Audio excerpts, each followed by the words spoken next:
Hello,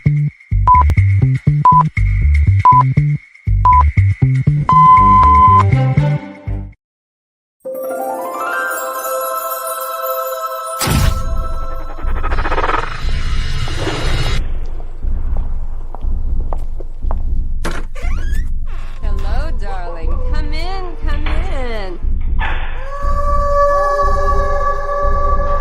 Howdy, stranger. Spiritually Rogue Podcast, weekly with Braxton and April Roane. When the world goes crazy, it's time to go rogue. Sundays, 7 p.m. Central Standard Time. We're going where we've never gone before, and we're taking you with us. Oh my God! Let's go rogue. 3, 2, Incoming! 1, 0. We're on a mission from God. Put your ear to the speaker. Crank it up. It'll knock your socks off. And now, this. Hello, everyone. How are y'all tonight? Happy Easter. Happy Easter. Look, guys, it's my twang. That's my Heidi. Man, her and I go way back. Way. Way back. 954, way back. Happy Easter, my beautiful girl. So this is a really special day to do a podcast. Yeah, it is. It's really a little bit different than any other Easter that I've really had in my life, actually. It doesn't really seem like Easter almost, but it is. Yeah, it is. It does. This whole year feels a little off, a little different. It's beautiful, but it does feel like we're starting not just a new chapter. I feel like we're starting a completely new volume. The trilogy's over. We're starting the new trilogy, the prequel for the new. When you start to become really aware of past, present, future, it doesn't matter where the prequel lies. Not really, no. No, it's kind of like you're right there at that present moment, and that's it. So what do you do to get there? To where? To that present moment where you have that.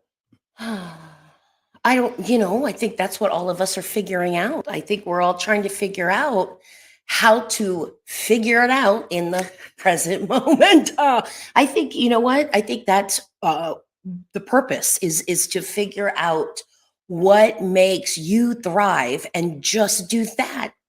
Just do that. Focus on your joy as if it was like your last breath. Your last day. Your last day. Live it.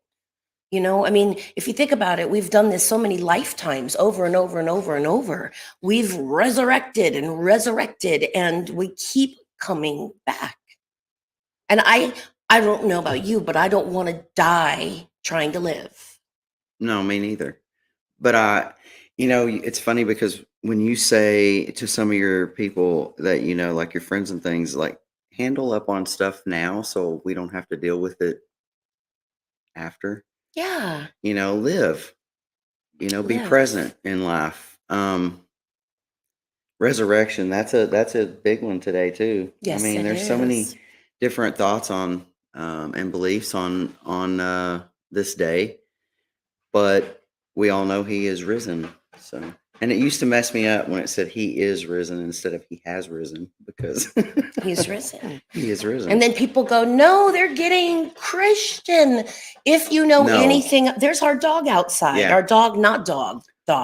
If you know anything about us, even personally, born and raised Catholic, Polish, Italian, Irish, Southern, German in there somewhere. But you were raised. Well, I was raised around Baptist, but I didn't go to church all the time. Guys, you all know it. Also, at this point, we have lots of cats. So one of them's digging to China. Just saying. Sorry. Anyway, where was good. I? The way you were raised. The way I was raised is yes. around Baptist, but I didn't go to church a lot. My mom was more spiritual in her beliefs that we didn't have to show our faces and make an appearance in a building to have God with us. God was with us everywhere we went, right here. Mm-hmm. And that's how I was raised. So I wasn't raised practicing Baptist. I got the crap scared out of me at my granny's Pentecostal church because that scared me because they were speaking in tongues and I had no clue what that was. Oh my, I couldn't So even that imagine. freaked me out. I was like 11. Yeah. Interesting year for you to experience that. Yeah. But yeah, right. But I mean, I wasn't in a church all the time, but I just believed. I believed in something I couldn't see. And Easter, to me, we never forgot about what it really meant, even though we did the Easter egg hunts and, my mom would dress me up and stuff like that. How cute. And, we would do the Easter thing at the grandparents' house and all that stuff. We still never forgot about what it was about. My mom never let me forget what it was about, even though we didn't attend church and things like that. So that's kind of where I kind of learned that kind of our process, besides talking about the resurrection, is the end of life process.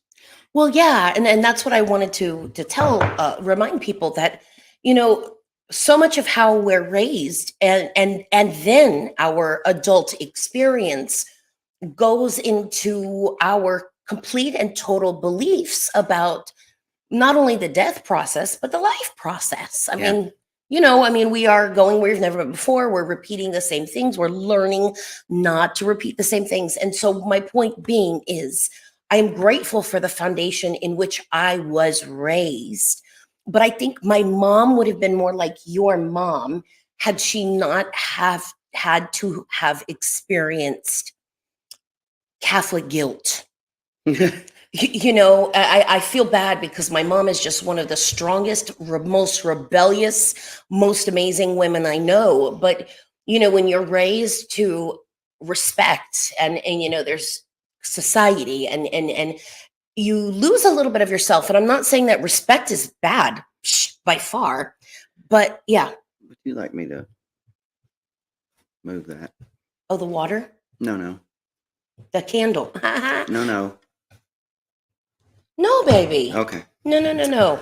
I thought you meant the water because we've got all the cats out, who let the cats out? Yeah. Anyway, but I do. I think that well, I was raised, when you're raised Baptist, some what do you call them, segments of the Baptist church, they don't believe in you not wearing a dress or you dancing or you doing these certain things, and you could, be looked down upon because of that. Yeah. So I mean, like I said, I was raised hearing that kind of stuff, but it wasn't practiced in my family. But you always thought, okay, people that commit suicide, they go to hell right away. There's no ifs, ands, or buts. They don't pass go. They just go. Right. And that's come to find out in my adult life, that's not true. Correct. Also, if you do these things that people are telling you not to do, it doesn't mean God is not going to love you. Blasphemy. Yes. So I learned a lot in my adult life that I think they scared the ever living mess out of me when I was little. I think a lot of times with religion. So it kind of turns you off the religious kind of thing. And it made me want to go into the more spiritual, like, yes. I don't have to have a certain religion. I just know that whoever you look up to, God, Allah, whatever, it could be a goddess. I mean, people say it's a goddess, and that's fine. Whoever it is, or whatever it is, whatever spirit floats it your is. boat, right?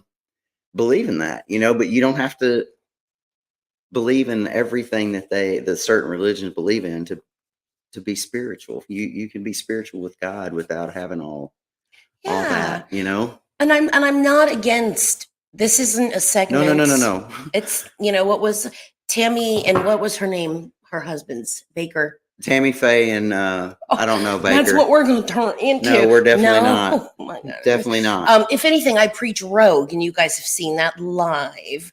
Look, I call us recovering Catholics raised in here. that I was considering going in and going to Catholicism classes so that I could change over to Catholic.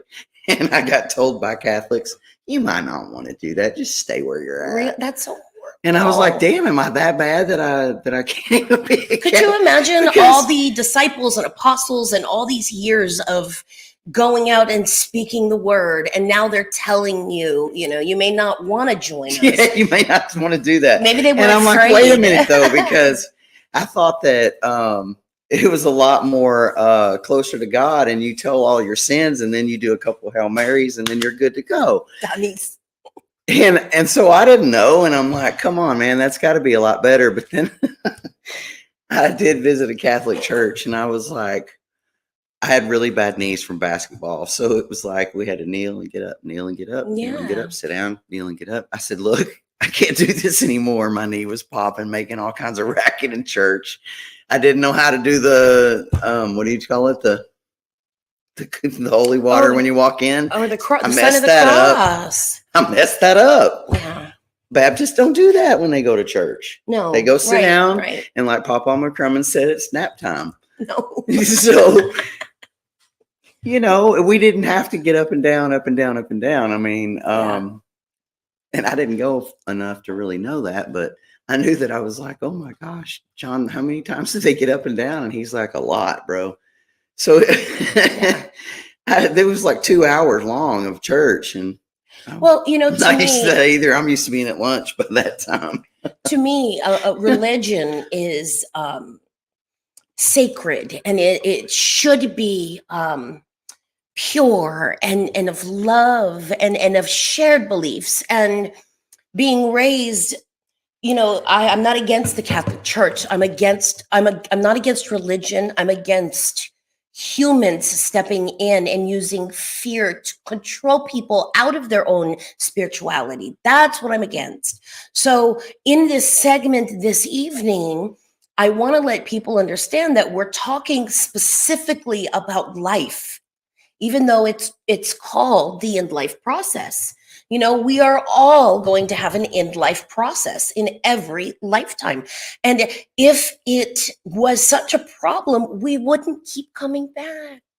So you were raised to believe that when you die, what happens? You get put in a coffin, you get put in the dirt, and you're done. Wow.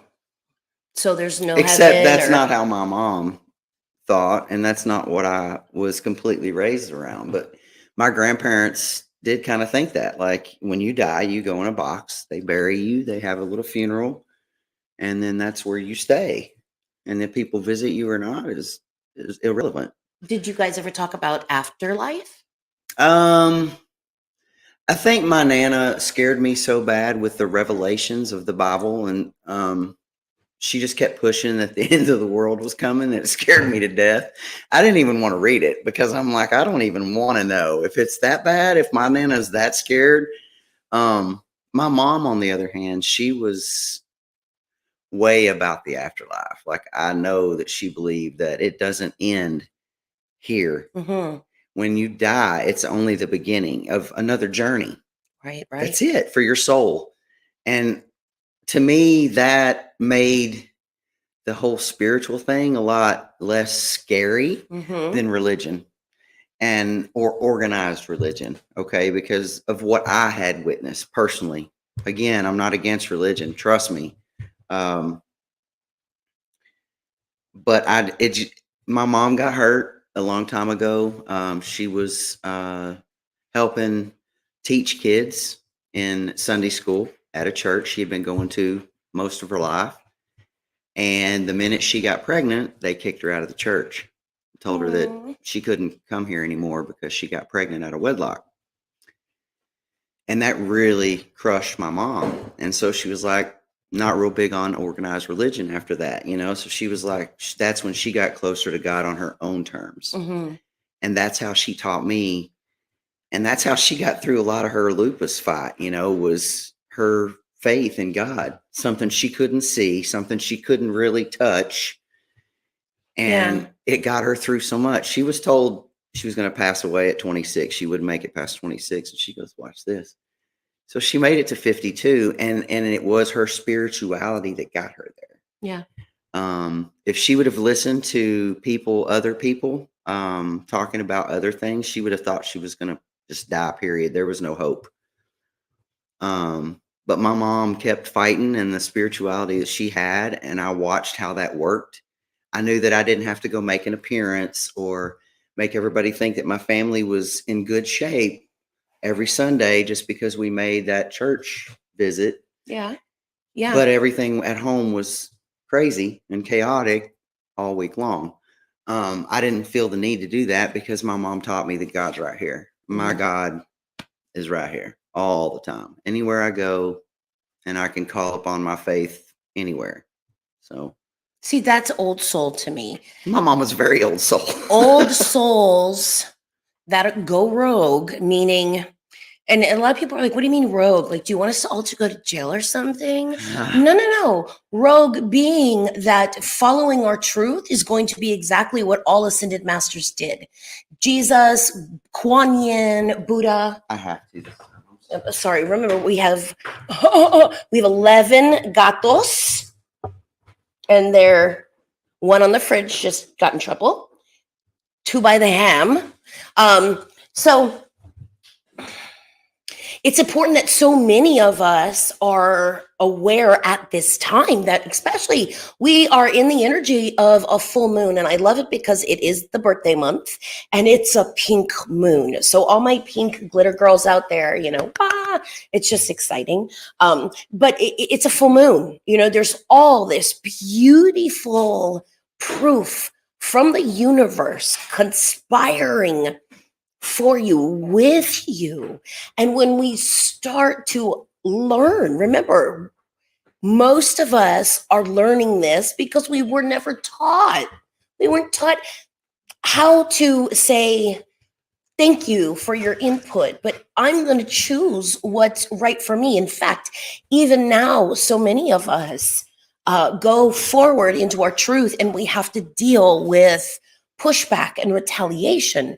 So going rogue is following your truth and staying in your light.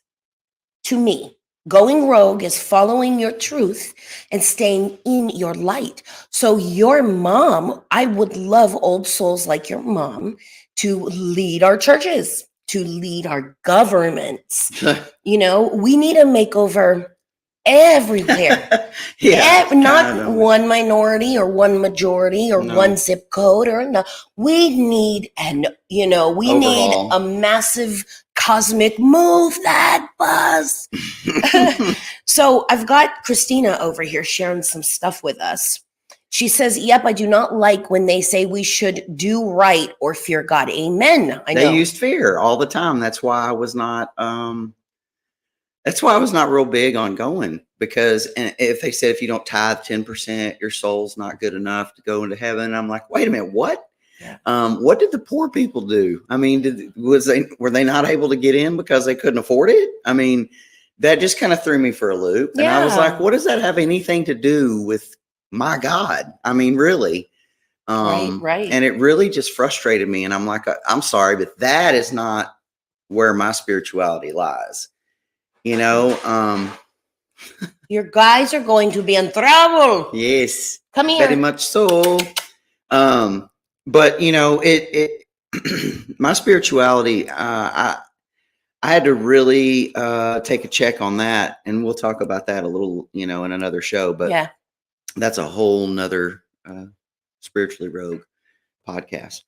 But I think that getting prepared and being a good person it goes hand in hand. I mean, if you're just a good person, just be a good human being. I don't care if you're Democrat, Republican, white, black, green. Well, that's the problem. I don't problem. care. Just be a nice person. Just be somebody that's different. Yeah, be a good human is a and very you don't big have a problem lot to right get now. checked for later on and down the road. You don't have, when you're coming up again, to meet your maker, you don't have a whole lot to answer for if you just keep your side of the road clean. And whether your maker is a bigger energy or you, some people say, but I am my maker. I think on the other side, when we transition, we don't get punished. We don't get put in a room where we've got to look at all the bad things we've done. Yeah, it's You not know, like a review of you no. screwed this up. Look what you did to this person. Did you lie about that? Did you steal that 2-cent piece of gum? Yeah. Yeah, and my mom made me take it back, and I had to face the facts right then and there. That's the way it should be. Yeah.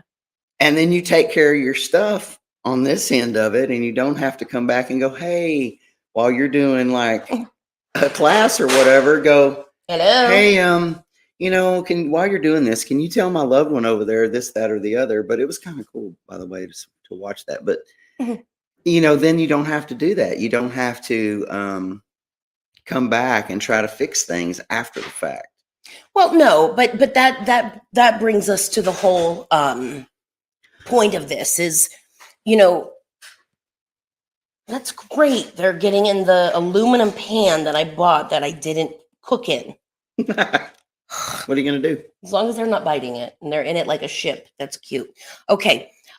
So living life. I do want to say about your experiences, how you live, and then how you are facing death, how you handle your in-life process is based on and depends on your upbringing and your experiences thus far as an adult. And I would like to say that even though I watched a lot of hypocrisy in the Catholic Church, I've seen that in corporate America. Maybe it's just a human thing. It's a human thing. Yeah. But I've noticed that as a church, as a total, as a religion, hypocrisy runs rampant. It's a continuous thing. And I feel that after all that I've gone through and how I was raised, that it was more important for me to learn about how to be a decent human being than it was how to be a Jesus human being. And that is where I say that any church that I've experienced has failed me. And that includes some other non-denominational organized, organizations. I feel like we're missing the bigger picture.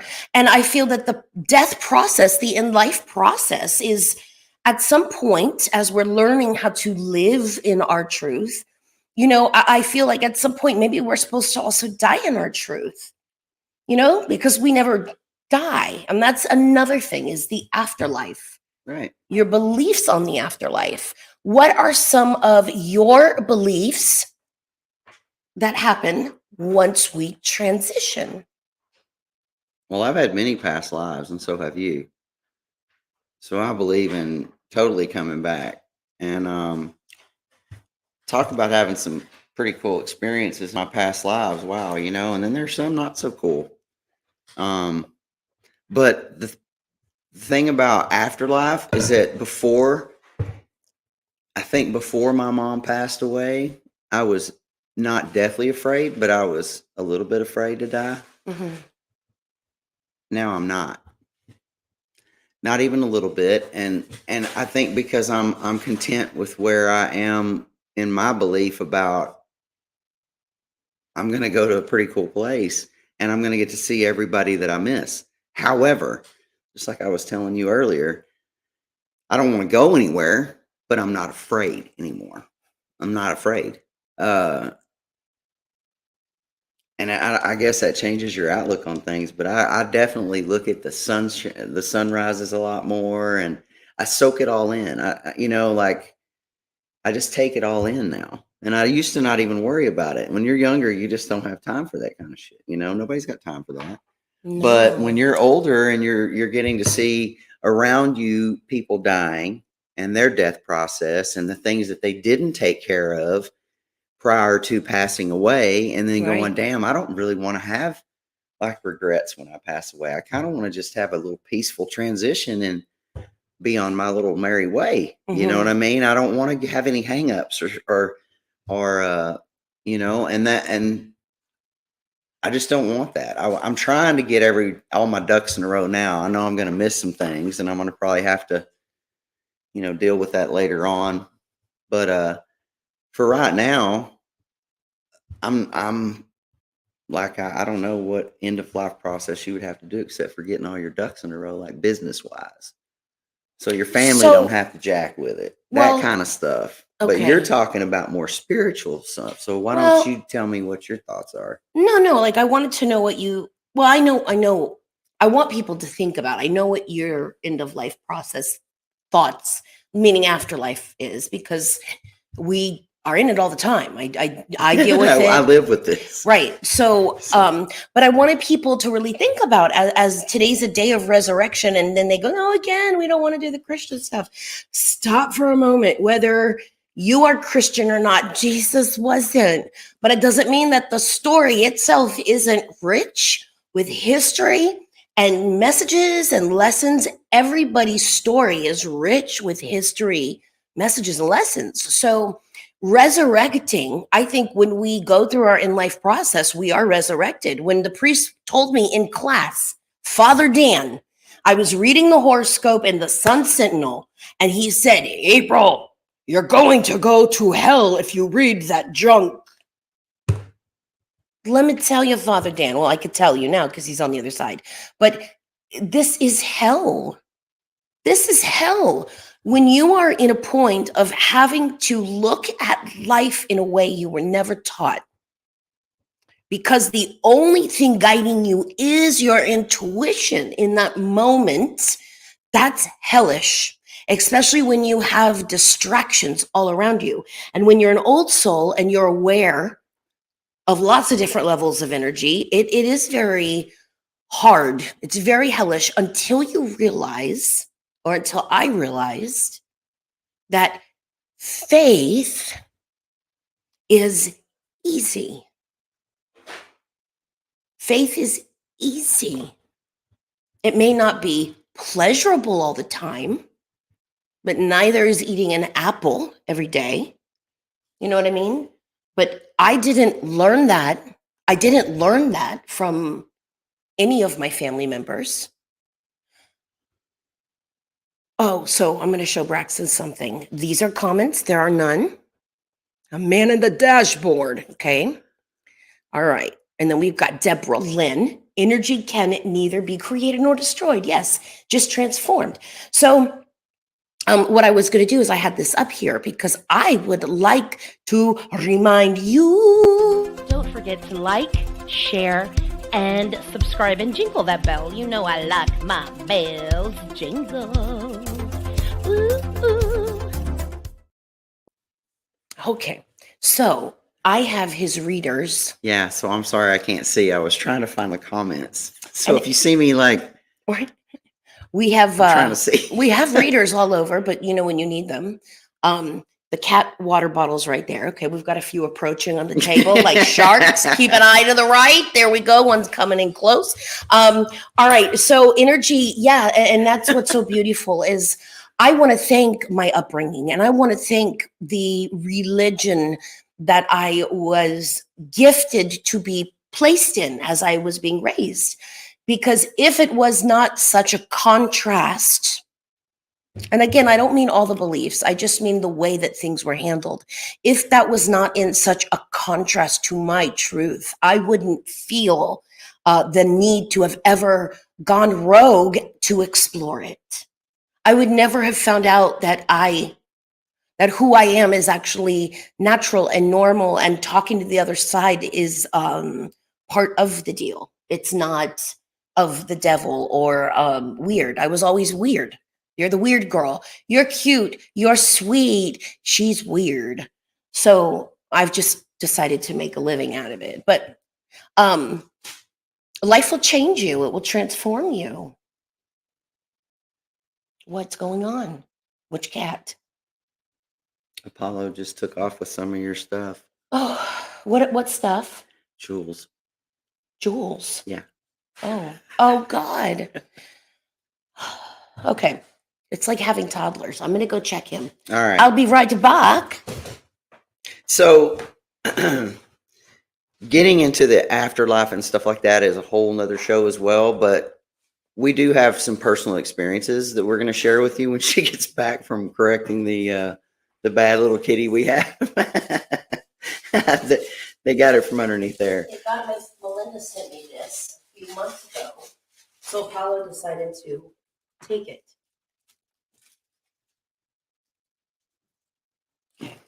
All right. Anyhow. So Melinda, evidently Apollo loves your choice. So this is what little Apollo took. He had it in his mouth going to town with So it. so the in-life process. So to me, the in-life process. So going through all my exploring and seeking, I ended up going through a 12-step program for Yes. food, right? Yep. And that led me right to, if you guys hear spraying, it's a water bottle for my little beasts. But over the last 13 years, I have been blessed to have experiences that are so powerful and potent, more so than I ever felt in church, through mediumship. And mediumship, as most of you know, mediumship is when the other side is able to talk to you. I love when they're like, because you could talk to the other side. Yeah, well, they could talk to you. And so I have a lot of people that the other side comes to, and they want nothing to do with it, but you're a medium. So through mediumship, I've had a lot of loved ones over the years come through, and there's been a lot of patterns. There's been a lot of patterns in the way that there are certain lessons. There are certain, is there a light? Yes, I've noticed a light. For some stories, for some individuals, that light is immediate. Other times there's a little bit of a corridor or space between where you were in body and where that light is. But at no point did anyone ever in 13 years ever feel scared, angry, lost. I only encounter that energy when we work private paranormal cases, which would be earthbound spirits. Right. So what's the difference? That's going to be a whole other show to me. Right. Whole other show. But what I have noticed is that there is an afterlife, and I only know that because your loved ones have shared things that were ironically way too accurate for any average person to know. Well, if it ended and just ended and that was it, there would be no messages from loved ones. Well said. Right? I'm going to use you to market me. I think I'm going to watch that little girl I did a TikTok duet with. She was so cute. She's very cute, and she's a very old soul because she started out just getting in it. We need to pick TikToks, our favorite TikToks for the week, and then upload them and play them for the show. That's a good one. Because I found some really good ones that are appropriate for the show. She's great. There's some that are like amazed. I'm amazed. With personal experience, and while you were gone, I told them that I was going to share some personal stuff with them about a time where I was in a holding pattern. Mm-hmm. I was not doing well, and should I just go ahead and tell them? Yeah, just touch on where you were, and then one show will go into the whole, Okay, well, I wasn't doing well, and I tried to end my life, and I ended up on a cruise ship in a medical facility on the base. What is it? The bottom floor of the ship? I don't know medical. where I was. And in my out of body, I guess, experience that I had, near death, whatever you want to call it, I was in a gray area. There was nothing there, and I was all alone. There was no loved ones. There were no animals that I've lost. There was no one. There was not this figure that I've pictured God to look like. I know it's just a spirit, and there's really not but however he presented it, the man presented himself. There was none of that. It was just gray. And I got to the point, I don't know, I guess my soul, as what she told me, was in a holding pattern, a decision kind of room. Like, you're going to make a decision. Either you're going to go forward with this, or you're going to go back and try to do things different. And I guess my soul decided to come back. Hello, that's why we're doing the show. But Hey, do. the gray area scared me so much that I was like, what have I done in my life that my mom wasn't there, that my grandmother wasn't there, that my dog wasn't there, that my cat Shadow wasn't there? What did I do that I ended up in a gray area of nothing? And I had a little hard time with that because I didn't know what that meant. Like, am I just going to be stuck in purgatory my whole life? Because what is it that I need to clear up? What is it that I need to fix? What is it that I didn't learn? And when I woke up from wherever I was, it was just really strange. It was just a whole strange experience. And then we had to stay in the room for 5 days and got really close and read the 5 love languages and some of it. That was the only book I packed. Go figure. Who would have thought? Right. So we read a paragraph to each other every night. Yeah. And but nonetheless, the older you get and the more near-death experiences that you either have or that you experience through other people, they're going to bring you to your own personal relationship with your source fast. And you explain to them what you told me about the gray area so we don't leave them hanging. Yeah. So I want you guys to understand through and I say this over and over and over because I can only share from my experience of spirit through light work, through intuition, through mediumship. So to me, there is a space that we go into, and it's never, ever, ever do I see a raging fire, or ever, if anything, people would use fire to show me that they had severe heartburn during their in-life process. Oh boy. So with you being in that space and where you were in life, where you were in your faith. Yeah. Just like a really good parent would take everything away from the child and say, sit there, you and we got to talk. We got to talk, and then ask it is given. You came back. So when you said, show me, what is it that I need to learn? Here's the thing. We get so mad at whatever energy that is that we feel is in control. And we get really mad at that energy for not giving us the details. We are the details. We are the details. In fact, in so many end-life processes, people figure out some of the most important details of life. So an in-life process, and like you didn't have necessarily a process because it happened very quickly. Yes. But Spirit's saying it's been a process. So an in-life process to me is going to be a process that an individual goes through at the end of their life in this body. And for each individual, that in-life process is and will be completely different. One of them is hunting. Completely different. I've seen in-life processes be spread out through a whole lifetime. I've seen in-life processes start with an illness, and then there were lessons in that dis-ease that the individual had the option to play with and learn. And again, ultimately, when we are in such a state of disconnect, we are always going to be called to our well-being. So I have found that that space that you were in was a great space. Because if there's nothing but you, who are you going to answer to? That's why I feel like we don't go to the other side and we're sitting in a room and have to look through all of our stuff. Well, that's what they also say too. Everything you do in life, you're going to answer for it. And there's karma, but you've had a lot of readings come through from the other side saying there is no karma. That's another fear tactic, blah, blah, blah. Who knows what the truth is?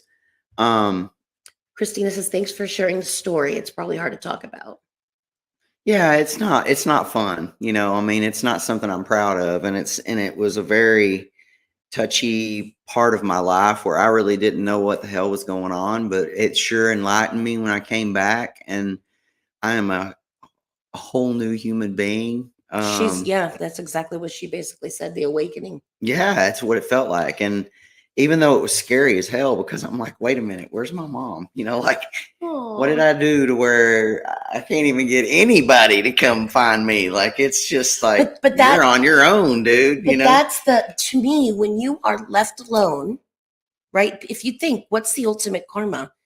To be left in a room with just yourself, face yourself. Yeah. And I had never really had to do that because with all the trauma in my childhood, with my mom being sick, with all that. And then I got into the teenage years and tried to numb it with anything I could find to numb it. Like most of us. And, then I didn't face myself ever. And I was never really alone. Like I would go from relationship to relationship to relationship.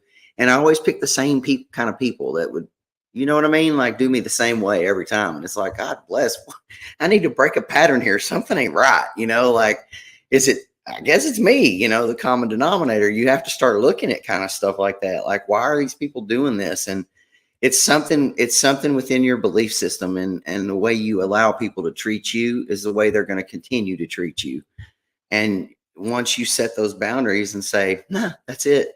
One time, maybe 2 times, 3 times, we're good now. I think I've learned my lesson. I'm hard-headed. Sometimes it takes me a little longer than most. And we joke and say it's a Roane thing.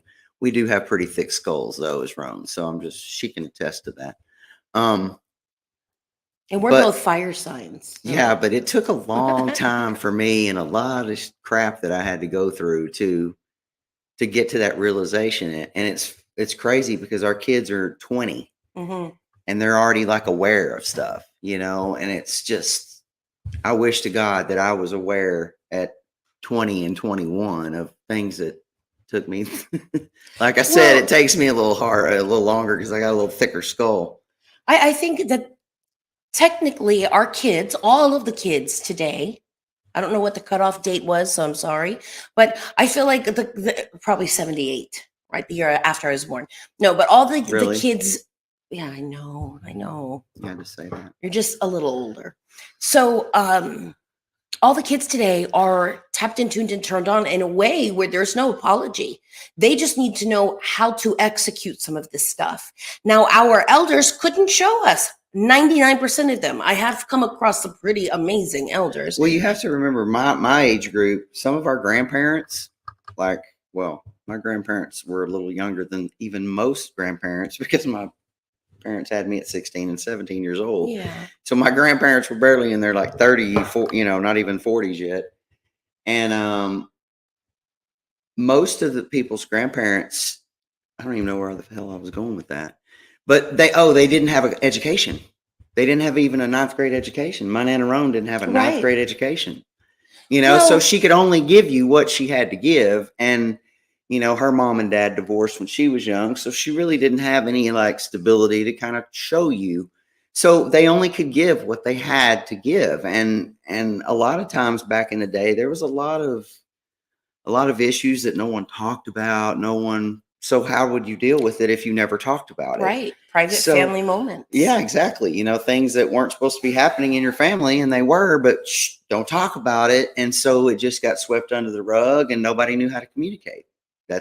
And then they have more kids and then they teach their kids the same stuff and it just keeps trickling down until you have a parent like my mom who was like, hold up. Yes. We're going to stop this cycle right here, right now. So ultimately in the big picture, everything evolves you.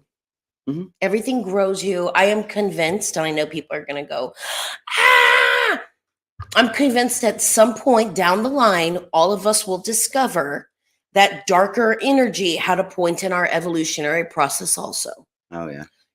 Esther Hicks calls it contrast, whatever it is. We are quicker, faster, smarter ourselves. So that in life process, each time we go through, it's like going down a water slide. It's like going on. Do you guys remember the Himalaya at the carnivals? Mm-hmm. The one that would go, woo, and then go the runway, and then you go backwards and you put your hands up. Anyway, I'm dating myself, but it's like going on a ride. And I think we get so caught up in the death, the end of life. We forget to live. I was raised to go in the ground You know, if you've ever been around a traditional Catholic funeral, it's depressing, especially if you're an empath. Which when I was little, I had no idea. So I'd go to funerals and I'd find a corner and I would just be like, her hands look like wax, and I would cry. I had no idea. I was like 9 million years old. So, you know, why is there a man standing by the casket no one's talking to? It was a grandfather. So, Yeah, it's the Irish thing was kind of trippy too. When you'd go to his casket and they would want you to kiss him, I'd be like, no, sorry. yeah, See ya. no. I mean, I don't even know this man. I know he's my great grandpa or great grandpa, but I don't know who this man is. I'm not reaching over. It's not happening. You know, and then So it scared me it scared me as a little kid. And then, but after a while, after you've seen death, after you've seen, I had a lot of kids in my class, like in my high school, pass away. Like we had 14 friends of ours die in like a 3-year period from all kinds of different stuff. So from young on, I was around death. All the freaking time. And I was always scared my mom was going to die all the freaking time. So it was like death scared the shit out of me all the time. And then when my mom passed away, for some reason, I'm not afraid. Like when I go, I know that there she'll be. well, I think you and I meeting is so not coincidental. No, there's no way it is. There's no way it is, because I was in a 20-year marriage, almost 20 years. And I thought this is it. This is what's going to end it. And, that I'll be with this person until I die. And, Yeah. No big deal, and then I meet her and my whole life literally changed. And it's not because of anything that she said or influenced. It's because she digs deep. The people that I was with before, God bless their souls, they probably tried with me and I just wasn't hearing it, wasn't having it, wasn't connecting. For some reason, this woman right here opened me up to see my own self, my inner child, and that injured inner child that needed to be loved. And I've just come a long way because of her love and her guidance, I guess. It really is not that she said, do this, do that, because she hasn't. She's just gently loved me through all of this. Aww. Yeah. Why do you think I'm going to keep you forever? You're cute. No, but that was just so sweet. That's all I've ever wanted to do was you fight for me. I've never had anybody in my life fight for me. Every person I've ever been with has either screwed me over in some form or fashion, cheated on me, beat on me, did things that were just like, what did I do to deserve this? Seriously. And then I finally find some contentment, and I think, well, I'm good, but I'm not dealing with anything. Like I'm not communicating my feelings. I'm not dealing with anything. It's just living, just waiting for that day. You know what I'm saying? And then I meet her and it was just like some kind of, well, I know it was definitely, just it was meant to be, but something clicked inside of me. And yeah, we went through a really dark period. That's a whole nother show. Yes. But we went through a really dark period and we made it out on the other side. And she stuck through with me through all that when most people would be like, oh, hell no, I got to run. You got good luck with your shit, okay? Because I'm done. This woman didn't do that. She's never backed down from anybody. She's taken up for me. I don't know. And at my end of life, I know that I'm going to be so peaceful at this point. I'm not. Well, no, I don't want you to cry. I don't want us to have like a public discussion of our plans, our in life. No, I'm not. This is going to be our in life plan discussion. I'm just saying that my in life plan is I'm pretty cool with where everything is in my life. But the in life process is not always like consciously, I work with a lot of families who have individuals that deal with addiction, that are at and are going through their in life process. And that process could be months, it could be years. I've seen people have cancer. What's going on? Is she trying to get in the Easter cookies? Yes. Woman, come here. This is to the tiny one, the littlest Ooh, one. we saved her life. She had a respiratory infection when she was tiny. Like she wasn't even like a month old. And we saved her. Now she She's is free. the most ornery, wild, Crazy. nosy. Crazy. Anyway, okay. Yeah, sorry, we have to stay. I honestly believe we're both ADD, spiritually ADD, everything. So, what was I going to say? But yes, so to me, I never was with anybody that went deep enough. And I know that sounds really horrible, but anybody that was willing to go the distance within themselves. Why is that important? Because you will never have true intimacy if you can't move past your own hurdles and blockages. And not to say that we still don't have a few. I mean, Oh. my God, we've got like 40 plus years of living that wasn't always rosy and peachy keen. So there's a lot of things that we're still working on. You know, I have a lot of one major thing that I really need to come to grips with before, so I don't have to deal with it in the afterlife, because I don't want to. I want to finish it and get it cleared up and not But worry about even it. then, who says you have to deal with it? Yeah, you're right. You know, I think you have to deal with it within yourself, which is Right. why in each I just want to be lifetime- clear. I just want to have everything clear as possible when I clear. Well, so let's focus This on place. that in life process thing, because to me, it's really freaky because you're talking about your own in life stuff. And I'm like, you know, I don't want to do that. Okay. Well, it's just real personal. Like you're setting up shit right here on public television. So I'm like, hey, what's happening here, God? No, What's going on? I'm just being real with people. You know? Yeah, but to me, getting all your ducks in a row is not the in life process. It's a process that people go through at the end. Right. It's But- part of it. Yeah. To me, the in life process is you're told you have cancer, right? And how you deal with, flip, play with, go through, experience that whole adventure is part of the process. And at Yeah. that point, that's going to be, to me, the gray area, the holding zone. Because you are alone, face to face with yourself, whatever it is you believe in, whatever is your source, you know? And so that's why I think, to me, the bigger part of this whole show tonight was don't wait until you have your come to Jesus moment. Don't wait until you're in the gray room. Don't wait to say you're sorry. Don't wait to figure out that a divorce might be needed for you to live in your truth and be happy. You know, I think so many of us are so used to dealing Yeah. And settling. and settling. And so I liked you. I was not going to back off easily. You know, I was married 9 years and a great individual, but still, you know, it was hard because there were places I wanted to go, and you can't go places when there's someone else that ain't going to go places. And that's okay. You want my glasses? Oh, Yes. you know, Danielle. let me just tap on this for just a second. You want to read her because- question, though?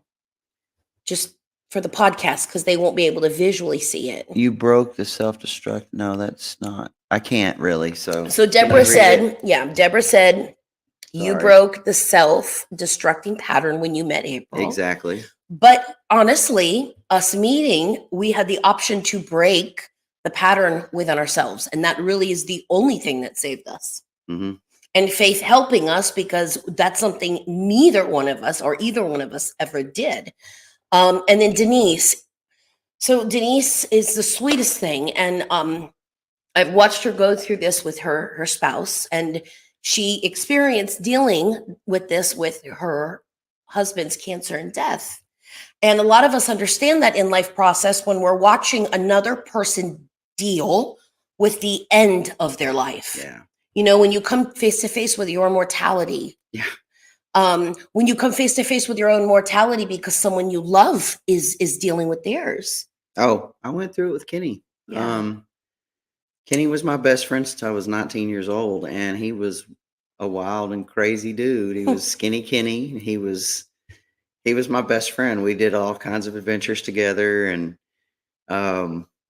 we had many more planned, but he ended up getting cancer, and I went and took care of him the last month of his life, and it was extremely hard to watch. And he was so paranoid about what he didn't take care of, and watching him struggle with that.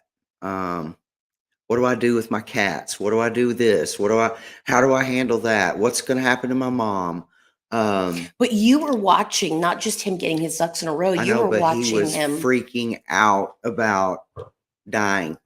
Do you think he thought he would ever really be this close to dying? No, because the man had HIV for years, and he got to the point where his T cell count was so bad that I didn't know if the man would make it or not. He moved to Seattle, thank the Lord he did. And they treated him a lot more like a human being up there and gave him medications that he needed, and he got a lot better. However, he didn't quite take care of himself too well, and he ended up getting lung cancer. And when you have HIV, lung cancer is a little different. It's a little more harsh, and it moves a little faster. But watching him freak out and cry in front of others that he never did before. This is our special anxiety. And watching him think that he would never be remembered and he would be forgotten broke my heart. And I don't want to feel that way. I don't want to be so scared to die because people are going to forget who I was or how I touched their lives or whatever. That hurt me almost as bad as losing him, watching him freak out like that. Yeah. Because that just wasn't him. He was a very confident dude, even though we called him Miss Hathaway because he looked like Mick Jagger and Miss Hathaway from the Beverly Hillbillies had a love child, and it would piss him off so bad. I would never call him Miss Hathaway, but the others would, so he would be real mad. But he was very confident and a very cool dude. And when he was crying in front of people he never cried in front of before, it did something to me. So when we're talking about end of life, I don't want to freak out like that. I don't want to be scared. I want to be at peace. I want to have most of my things taken care of to where I don't have to feel that unnecessary stress at the end of my life. Of course. Because I wanted him to be peaceful. I wanted him to have a peaceful ending and as much as he could with what he was going through.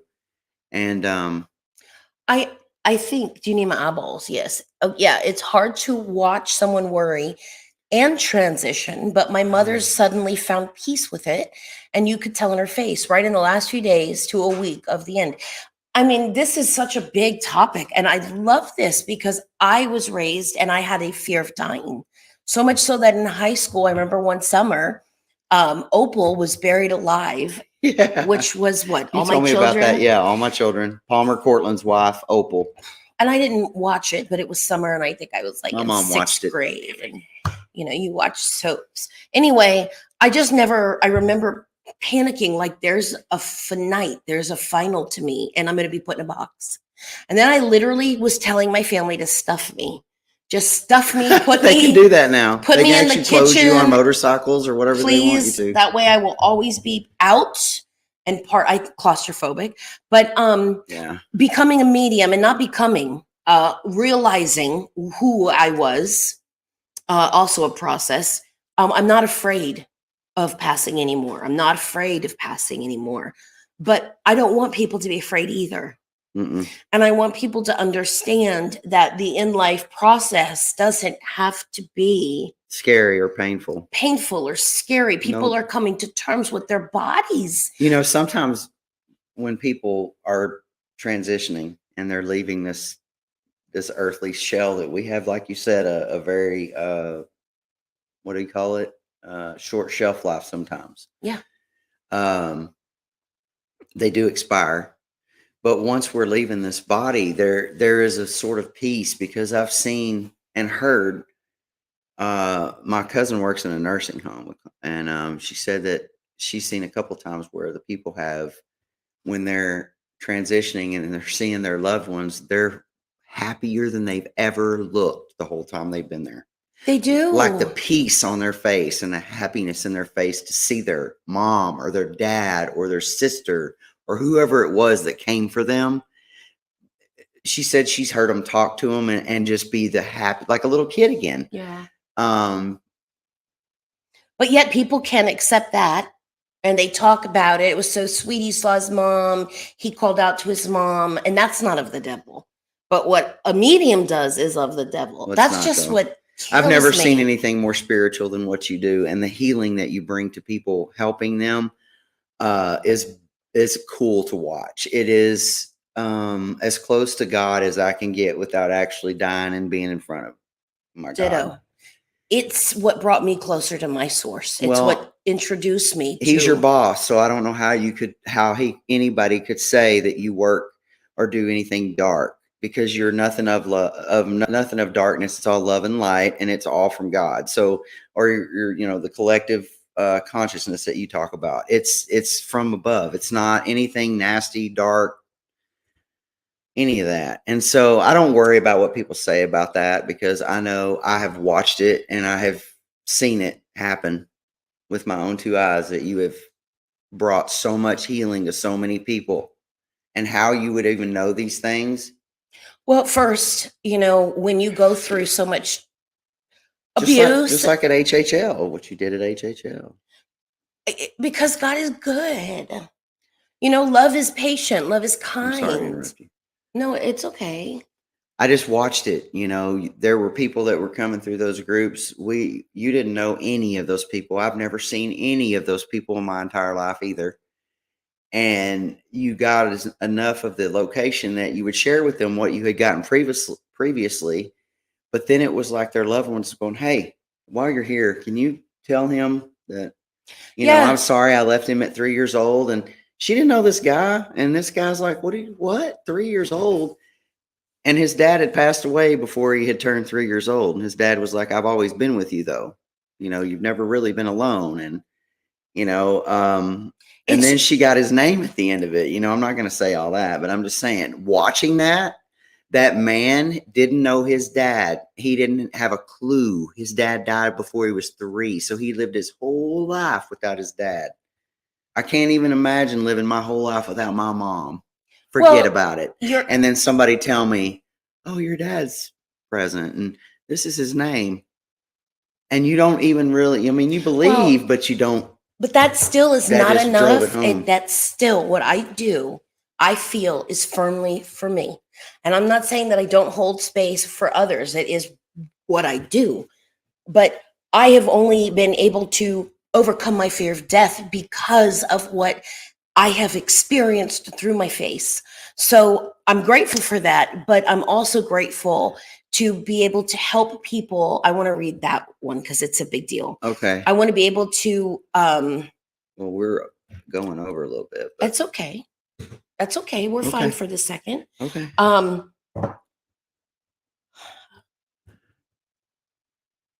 grateful for what Spirit allows me to do in the light. I'm very, very, very grateful because it has allowed me to press and push the boundaries of my faith while the boundaries were being pushed. I'm grateful. I never want to have to go back through those moments of, when it's just you and your faith, because those are hard. But I'm grateful. I will say this, because we are getting to the end. I wanted to read what Christina put, because right here, when you ask, why did I choose you? Or why do I keep choosing this soul cluster? Or because of this, Christina says, my 10-year-old nephew was about to die and saw his nanny and pawpaw and said it wasn't time. A year later, he was in hospice and said he wasn't scared to die because he knew they were going to be there. So, of course, Christina, I cannot do this without him being here. And it's almost like he's in the middle holding their hands, and he's like going to raise them like he's picking a winner. But that right there, it's just so beautiful. You have no idea. I told him, I'm actually thinking of becoming a death doula. Ugh. And I know I'm an empath and I know that would be horrible, but if I could bring people to the moment where they're going to meet their source, right? Whatever that is, and I'm going to help them transition out of one of the most hardest experiences, I would love to be that bridge. To just bring peace and calm. This wasn't supposed to be a real emotional show this evening. Holy crow. No. So but you're an empath, so it doesn't really have to start out that way. Right. Oh, I know. Well, you too. All right. So again, yeah. So, I don't want, again, my fellow Catholics to think I'm slamming the church. No. I'm slamming the way that certain members of the church have chosen to behave on all levels. All right. But yes, hypocritical in any avenue, work, family, self, faith. Hypocritical gets you sick. Hypocritical creates dis-ease. And then we have, thank you, Deborah. You were like amazing tonight with all your stuff. Denise says, my husband was bleeding out of his mouth and I was myself with him. I never seen someone die and he died holding my hands and I woke up and he passed and I was so afraid. All I can say is this, and we'll close. 2 things.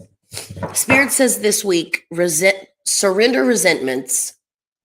Surrender resentments. That's the message this week. Surrender resentments. And then I'm going to close with all of us who have been blessed to be able to be a mom. And it doesn't have to be a mom to something with 2 legs. It could be a mom to a fur baby or a snake. But when you're a mom, when you give life, when you're giving life to something, it is the most amazing experience, and so is death. When you are there to be with somebody, to transition, I don't believe that when we die, we are dead. So I never talk to dead people, ever. Never, ever, never. I mean, they may act dead like a dog does, boom, but they're far from dead.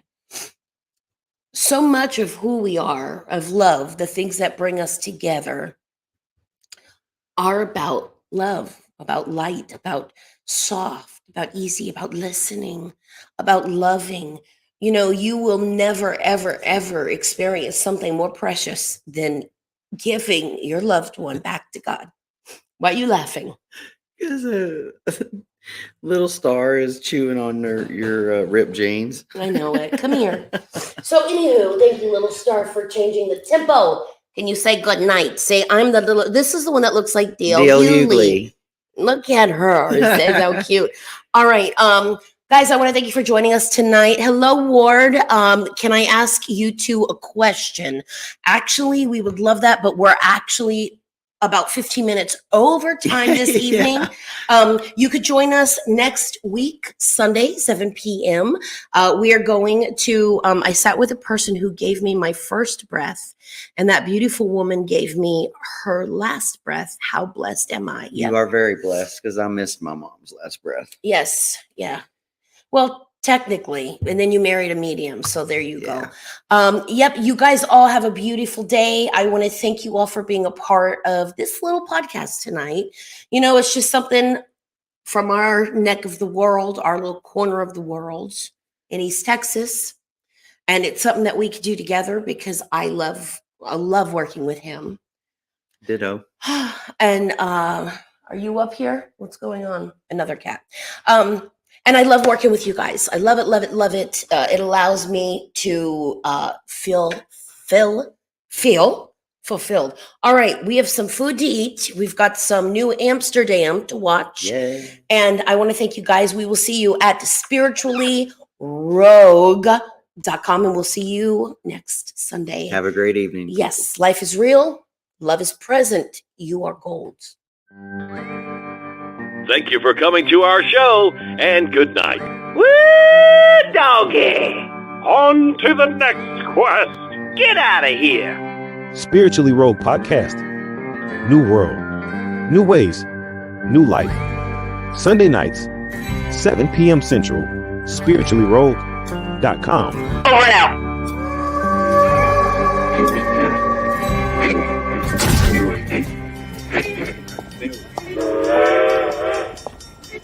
Get up now. Come on. Yeah. Cause this here's the wildest ride in the wilderness.